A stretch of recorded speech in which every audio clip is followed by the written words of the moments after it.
To Celebrity Radio, it's Alex Belfield talking to some of the country's biggest stars and some of my favourite people, and we've got one for you today. One of my favourite singers, Hazel O'Connor, is back on tour this November, starting on the 16th in Holmfirth. She then moves through Gatesford and Glasgow and Salford and Liverpool and London at the Adelphi Theatre on the 26th, Cardiff and in December, Bury St Edmunds finishing in Birmingham on the 2nd of December. And I'm delighted to say that Hazel joins us on the phone now. How are you doing? I'm good, thank you. I only just got home to my place in Ireland and I'm off again in a few more days. I got stuck in that hurricane.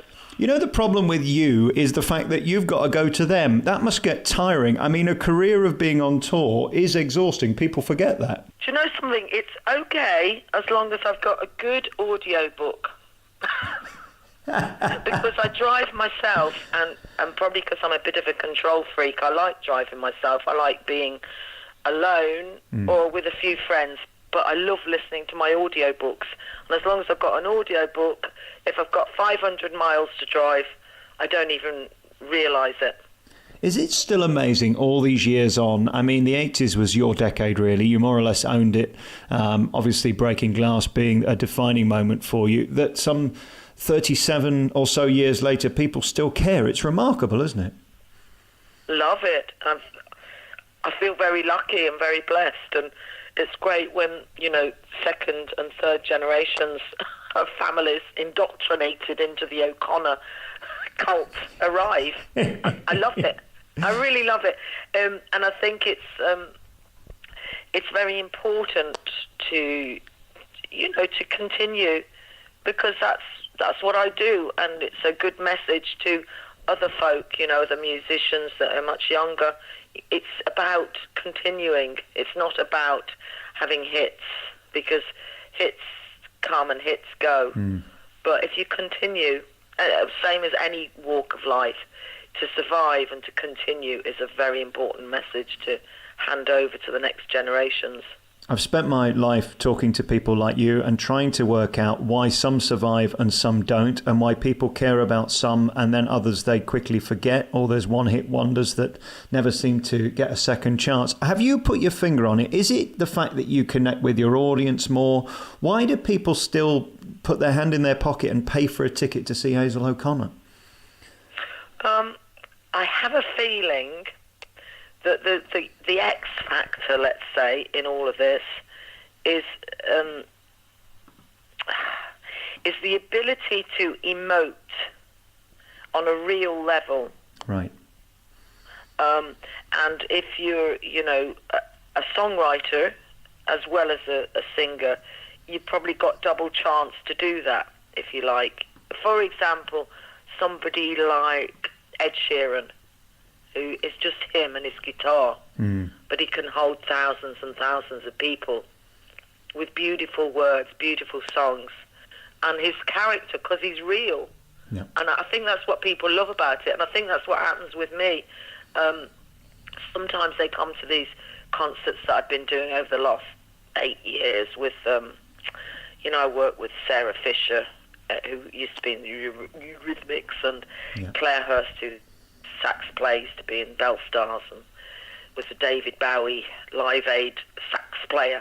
The two of those girls, because we've all been through the mill, we've had a connection that the audience also read, and they love it. They really love it. And even if we cock up and things go wrong, it's kind of part of the experience, I think, and that's what going to live work is all about. I mean, obviously, if you're going to see something pristine and arena-like, it's another story. To be honest, I prefer, you know, the theatre work that I do now, you know, the 300 or 400 people. Well, it's interesting, isn't it? Because you did those arenas with the 80's tour a couple of years back, and it's great as a collective. But as you say, you just lose the intimacy the second that you're watching on a video screen. Yeah, and I love the intimacy. However, I do love doing, you know, the rewinds, the summer festivals, Let's Rock. I love doing those.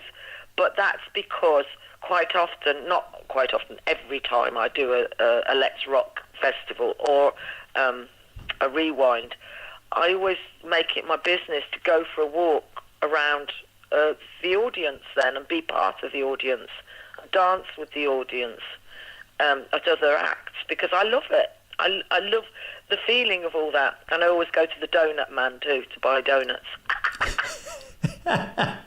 You've got to be careful though. You can't have too many donuts, Hazel. We like you because you're delicious as well. Yes, I can't have too many donuts, you're right, but I do at those festivals. If anybody ever wants to come and say hello, as soon as I've done my gig, they'll usually find me walking towards the donut van. That's hysterical. And of course, we go back to your beginnings there in Coventry. I'm in Nottingham today. Do you go back there at all? Does that have fond memories for you? How much of the Midlands is important to you at this point? Oh, I go back all the time. I think I go back more now since my mum passed away because, A, she's buried there, and B, because when she was dying of cancer, and it was a two-year illness. And so I wanted to spend much of the time I had with my mum. And therefore, I rekindled and made new friends and old friends alike. And those connections have stuck and they'll stick forever. I mean, I go through Coventry and leave my car there, and my car mechanic's in Coventry. I go on to France on the train and leave my car to get fixed. I'm always in and out, always now, and I have really good friends that give me a key to their house and I can go and stay there whenever I want. How fantastic. And then on the other end of the spectrum, you've got America, which also fell in love with you. It's interesting, isn't it, how a few artists they took to their hearts, and you were one of them. Does that have a fun place in your heart? Yes, I love, I went to live in America for a few years. And then I used to go back once a year to see my pals there. And I did quite a lot of work there since, I call it before and after Fame. Since Fame, I did my other show with the Irish harp player I work with also. We did a lot of shows in not London, Los Angeles. And we had a good following, but I went off going to America actually quite a long time ago now when that stupid man started the war in Afghanistan and then Iraq. And I decided that I wouldn't go to America till he wasn't in power anymore. Weren't there two stupid men that started that war? I forget. Well, who do you mean? I'm not going to say anybody. I was thinking of, it was when, George W. Bush said that they weren't going to bend to a minority peace movements around the world. Do you remember when everybody came out and said, do not start this? Didn't he have an English ally, though, that also pressed the big red button? I think we might be a little bit complicit. Yes, you mean Blair? It's all a blur. A Blair, yes, it's all a blur. A blur. Yeah. It's all a blur for Blair. Yeah, that was weird that he should join hands with such a right winger in America. But and it's a terrible tragedy that all that began because, of course, we've never seen the like of it. The fallout ever since, and it's really sad that. That nobody did listen to all the people that poured out of their houses and marched in London, in Italy, in Ireland. In Ireland, the peace movement only expected like 20,000 people to march, and they'd asked me to come and sing some songs at their end post of the march. And when I got there, there was 120,000 people, and they all along the march. They had to keep moving them along because they had these different stages where they had different artists to come and perform. And so it was more like busking in the end, that we had 3 songs that we chose to do, and we had to keep repeating them, and then the police would move the next lot along and move the next lot. So, yeah, America, I don't really go too much now, and I'd like to go, but I've gone off flying as well. I don't really fly anymore, so I'd have to get on a boat. Yeah, it's interesting. I mean, you talk about the Iraq time. I suppose the nearest thing we've come to that level of international fury, I suppose, is recently with Trump, isn't it, really, when you think that's the nearest That's the nearest sort of celebration of disdain, I suppose. Oh my God! I hate myself because it's much better TV viewing than X Factor. I switch on when I come home to CNN just to see what that man has done lately. And sadly, there's his counterpart in North Korea. And I would really love to see them in those sumo wrestling gear, the two of them. Chubby, and both of them chubby men in a big arena, and we could sell the television rights around the world. Can you imagine? Both with big nappies on. I can't believe it. I can't believe that those kind of people can run countries. I just don't. It's just beyond belief. That somebody spends their political time tweeting about things that upset him. He's probably the first celebrity politician we've had that just loves the attention, good or bad, and it seems like he can't stoop low enough to get attention. It is really strange. It's like a little child, and it frightens me. I laugh a lot, and I have to watch, latest stuff on what has he done. But, the seriousness is scary because he actually has the codes for launching nuclear blooming weapons. I know, yeah. Terrifying. And I remember writing that song for Breaking Glass years ago called Who Needs It? And there's a chorus, there's a verse in that goes, there's a at the top of the tower, there's a creature who wants power. Who needs it? Who needs it? When he gets in a tantrum, he could just press the button. Who needs it? Who needs it? Wow. And now I'm thinking, oh my God, I don't like my words. Yeah. They're too close to the That's bone. not a lyric, that's a reality, isn't it? It is. I mean, if the man gets in a blooming panic, we're all toast. Well, it's not even a panic if he suddenly decides he wants the most attention of anything he's ever had. I suppose that's the worry, isn't it? Yes. Yeah. Well, if I'm going to go out, I'm going to go out big. Yeah, brilliant. And then we look at your life in the 80s and early part of the 90s. Was it fun being that famous and that successful? You don't seem like the kind of person to me who relishes fame or celebrity. You love being an artist. Did it sit well being a star in those days? No, it's a lot of pressure. And when I look at all those magazines, when I'm crossing over from Ireland to England to go on tour, I read all the schlock magazines with the glossies, and I'm thinking, my God, the work the girls have to put in to be famous celebrity girls. It's exhausting. Bodies. Yeah, and I couldn't handle it. So in the past, when it was my time to be of that sort of ilk, I did what I had to do in a way, got my hair done and did this and that. But it's not the be all and end all as far as I'm concerned. I don't like that kind of pressure. The only thing that it probably is good for is that you've got to stay in trim. You've got to stay in shape. Not too many donuts. Not eat donuts. But no, here's the thing, because I couldn't even afford to go to personal trainers and all that sort of stuff. But about 25 years ago, when my marriage split up and when I was sometimes feeling cross about the record companies that had ripped me off and all that, I took up karate because we were told, my friends said, the instructor's gorgeous. You've got to go and see the instructor. He's really good to look at. And I went, and I suppose I stayed for a bit just to impress him. And then I just got to love karate. So I've been doing karate for 25 years, and it's my godsend, really. Wow. Because it keeps me slightly in trim, and I love the whole modus operandi of martial arts, and I love martial art people because, contrary to, common belief, I think they're the most gentlemanly and ladylike people I've ever met in my life, the martial artists in my life. Such discipline, isn't there?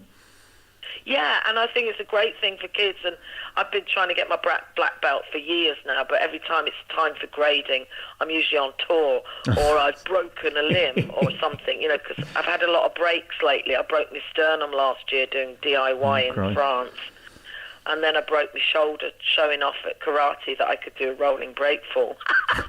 Can't you make that story a bit more glamorous? Not decorating. Say that you were beating up some burly fella or something. You can't have fallen off a ladder. That's no way to do it. No, it was really sad. I was using a screw gun when I was being too lazy. When I should have just screwed the hole, drilled the hole first. I was trying to screw in like a 5-inch screw with a screw gun, and I just get in, you bastard, get in. And then something went ping in my chest, and I thought, well, I think I've bust my heart. Oh, that's and funny. my arms all went limp. Well, breaking bones, screwing, it's almost like being back in the 70s, isn't it, Hazel? Oh, my goodness, yes. And I suppose we should talk seriously about being famous and being female. There's never been a week with more news of bad stories of how inappropriate men can be. Did you ever encounter that, where people either put you in awkward situations on the casting couch and threatened that your career would either end if you didn't do stuff, or the other way around, made offers if you did? Okay, here it is. Never, after I got Breaking Glass, never, ever, ever, nothing ever terrible like that.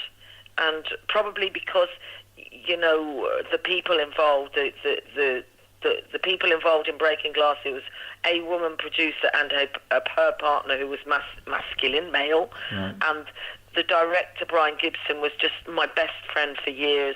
Tony Visconti, who produced the record, also best friend, best mentor.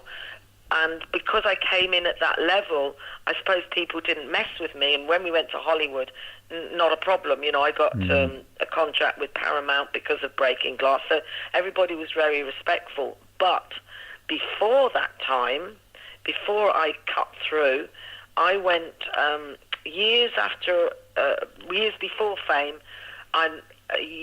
Before that, I was a dancer in Beirut, and I was a dancer in Japan. And when I finished doing that tour of duty, I was sent to possibly be one of the Benny Hill girls, okay? Wow. And I went for my meet-up at his flat, and that was really pickled with a whole bunch of innuendo from him, saying, well, this girl, these are one of my girls, and he kept showing me pictures of all his sexy girls that worked with him and how they looked after him. And eventually he said to me, well, I need to know, will you look after me too? And then as I was trying to leave, he tried to snog me. Will you look after me as a euphemism for in the bedroom, for I sex, presume? Yeah, sexual favours. And I just thought, you dirty old man. And when he tried to kiss me, and it wasn't like lick a kiss on the cheek like we do in France, it was like, a gobby kiss. I just pushed him away, and as I left his apartment, I knew I hadn't got the job. And to be honest, I wouldn't have wanted it. I mean, because he didn't do anything more than that, but it was just the innuendo of it. And the fact that he tried to stick his tongue in my mouth, and he was just old for me then in those days. I mean, I'm old now, I suppose, but it just disgusted me, and I don't think he would have tried anymore because he wouldn't have given me the job. Do you know what I mean? And that's fine. I'm so glad I didn't get to be a Benny Hill girl. Isn't that a world apart, though, for a 37-year-old man sat here talking to you? The notion that you could bring somebody in your home and bully them into sex to give them a gig just blows my mind. Unbelievable. Yeah, it blows my mind too. It makes me very, very cross. And I feel for those women that are all coming out about Harvey Weinstein, because, and I love it that all the Hollywood women, the top actresses, are also saying, this cannot be borne anymore. I mean, I think it should change, but who knows if it will change? It's because so many people want fame and adoration that they will pay the price. I wonder as well, just thinking about what you said, where the line of rape or abuse or crossing the line happens. I mean, what he did was attempted assault, wasn't it, really? Let's face it, if not rape. Yeah. You've taken my breath away with that. What you can do, I suppose, is tell someone, and I suppose at that point you couldn't because you weren't big enough, and who would you tell, I guess? Yeah. Listen, I'm a girl. When I was 16, I was raped, and I didn't tell anyone till I got famous. Right. I didn't tell my mum. The only person who knew was my best friend who was on the same holiday as me. And it was only because I went back to our little hotel and told her straight after it had happened. But no, I didn't tell a soul, because I thought it was my fault, I was culpable, and that's how it is. And that's how the psyche of rape and abuse works. You always feel it's your fault. How old were you when the Benny Hill thing happened? That can't have been much later, can it? I think I was about 21, because it was after I'd come back from being a dancer in Beirut. And do you ever get over it? Do you ever recover from anything like that, or are you? I think you recover. I think you recover once you talk about it. Actually, right. I think a lot of things. I mean, that's why what's his face? A wonderful man in South Africa, Nelson Mandela. That's why I think his idea of reconciliation is a good thing, and not that I would want to reconcile with my rapist, for example, but the talking of something when people have done terrible ills or have had terrible ills done to them, to talk is such an important thing, and it can clean you.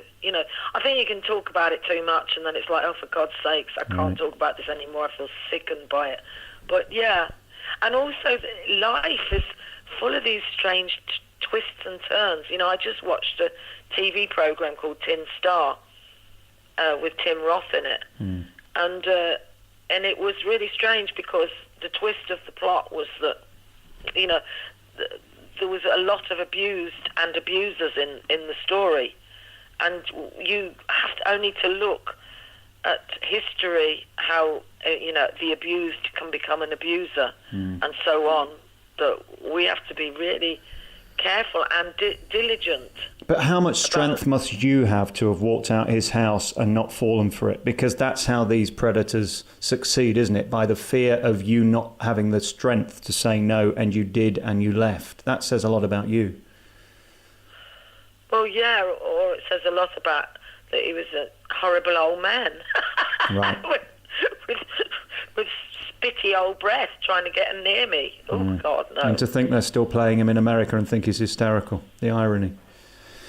There we go. Hey, listen, I could talk to you for another hour, 2 hours, 3 hours. Hazel O'Connor, I'm going to come and see you on tour because I want to do this in person. You're amazing, you're a star, you're classy, and you're on tour. This November from the 16th, you start in Holmfirth, then via Glasgow, Gateshead, Sheffield, Salford, Liverpool, Buxton, Bath, Coventry, London, Norwich, Corby and Cardiff, ending in Bury St Edmunds on the 1st of December and 2nd in Birmingham. What a thrill talking to you. Hazel, thank you so much for your time.